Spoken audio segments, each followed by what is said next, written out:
La arquitectura ha sido siempre cultural, pertenece a la cultura y es generación de cultura. Otra cosa es que entendamos la arquitectura cultural como una descripción de la función que cumple. Esa función quizás se pueda destacar junto con otros usos, o funciones religiosas o de otro tipo, ¿no? Porque adquieren un valor simbólico y, digamos, al valor cultural que tiene toda arquitectura se añade su carga, su fuerza simbólica, su posibilidad de llegar a formar parte como un hito de la estructura de una ciudad, de configurar, por así decir, el carácter de una ciudad. El reutilizar edificios, digamos, que han quedado sin uso para darles, digamos, la función cultural, pues parece que es un hecho bastante comprensible. Por otro lado, la arquitectura cultural, o con una función cultural, también tiene muchas veces una posibilidad de adaptarse a estructuras de edificios antiguos de una forma, digamos, más natural que otras funciones que requieren quizás unas transformaciones más fuertes de los edificios existentes. Por tanto, en el caso nuestro, en el caso de la biblioteca de la Casa de las Conchas, el introducir una biblioteca dentro de un edificio que ya era, digamos, un hito en la ciudad, pues parecía que se unían dos cuestiones naturales. En ese sentido, nosotros lo que hemos intentado en la Casa de las Conchas fue que la propia Casa de las Conchas mantuviera sus valores esenciales y que recibiera con naturalidad la nueva función cultural, en este caso una biblioteca, sin perturbar, dentro de lo necesario, por supuesto, más allá de lo necesario, aquel carácter que ya tenía la propia Casa de las Conchas. El aunar, digamos, dos esencias, la esencia de la Casa de las Conchas con la esencia de lo que requiere una función como una biblioteca.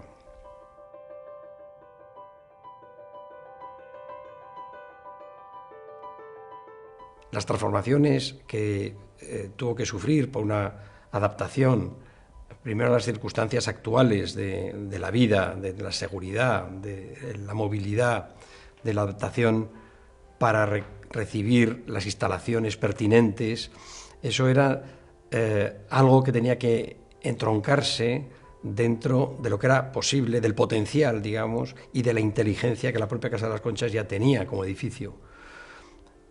A eso después habría que intentar amoldar la función cultural, la función de biblioteca, pero sin que eso fuera una acción predominante dentro de toda la intervención. El hecho de meter una biblioteca venía a ser como un hecho secundario dentro de lo primero que he manifestado, que es salvar, adaptarnos a la inteligencia del edificio y, por otro lado, ponerla al día en los requerimientos que la sociedad actual tiene respecto al espacio que utiliza, sobre todo tratándose de un edificio donde la comunicación, donde el transporte interior, pues es fundamental la adaptación, digamos, a la movilidad de las personas discapacitadas, pero esto son cosas que ya en nuestra cultura son hechos totalmente normales y digamos, aceptados.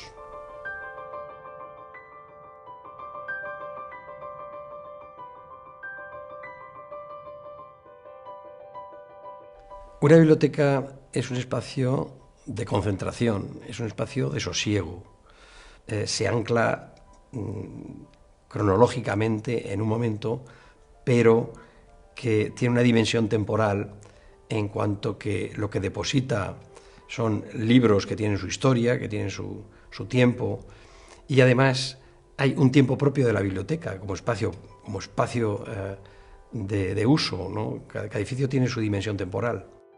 La biblioteca tiene que poder funcionar, por un lado, interiormente, digamos, lo que hace que la biblioteca ponga a disposición del público una serie de documentos con la mayor eficacia y racionalidad posible, y, por el otro lado, que el público, cuando llega a la biblioteca, pues también entienda el edificio fácilmente y que lo pueda utilizar con facilidad.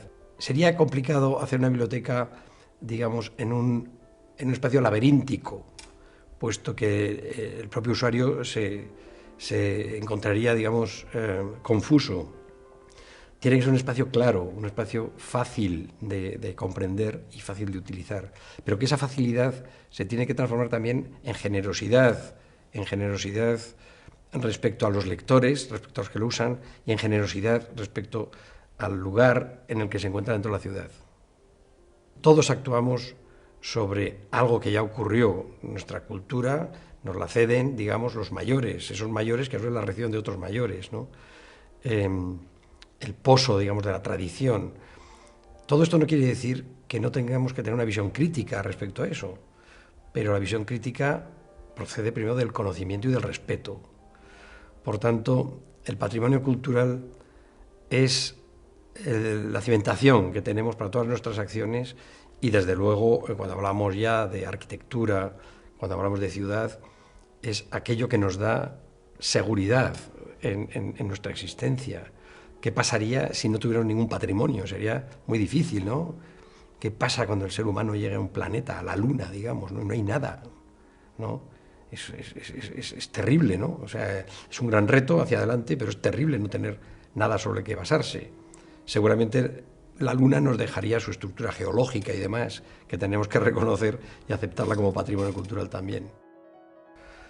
Yo a mis alumnos, la primera clase que les doy, es ponerle una imagen de la Tierra tomada desde lejos, ¿no? Y en las clases de intervención del patrimonio, lo primero que les digo es que el primer monumento que tenemos que salvar es la propia Tierra, o sea, el propio planeta, ¿no? Si lo entendemos así, pues de ahí se deduce el respeto al patrimonio natural, al medio ambiente, por supuesto que entonces al patrimonio cultural también, al patrimonio construido, pero es que todo es lo mismo. Es que si no se tiene respeto hacia un lago, si no se tiene respeto hacia un valle, hacia un bosque, hacia un campo de trigo, hacia una hormiga, por decirlo de una manera, ¿no? ¿Por qué vamos a tener respeto a una catedral? ¿Por qué una catedral es más importante que un río?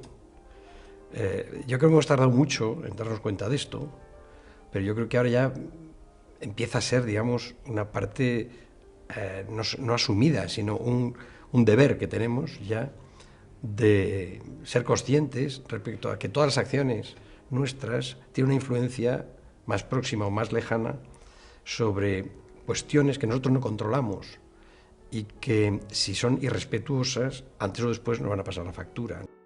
Yo creo que en este momento hay una reflexión que hacer respecto al hecho mismo de los edificios con uso de biblioteca. Yo creo que se empieza a encontrar en el edificio biblioteca también un lugar de comunicación entre personas. En la biblioteca de Zaragoza, cuando lo hicimos, la gran sorpresa es que se convirtió en el lugar de encuentro de los jóvenes, o sea, que llegó a tener más miembros que el propio club de fútbol de Zaragoza, ¿no? Donde la gente hacía cola para encontrarse, donde los ancianos se encontraban también. Era un lugar de comunicación y de encuentro, además de cumplir el resto de las funciones. Y yo creo que esa dimensión, digamos, de intercambio, de comunicación, es lo que se añade hoy a la biblioteca tradicional.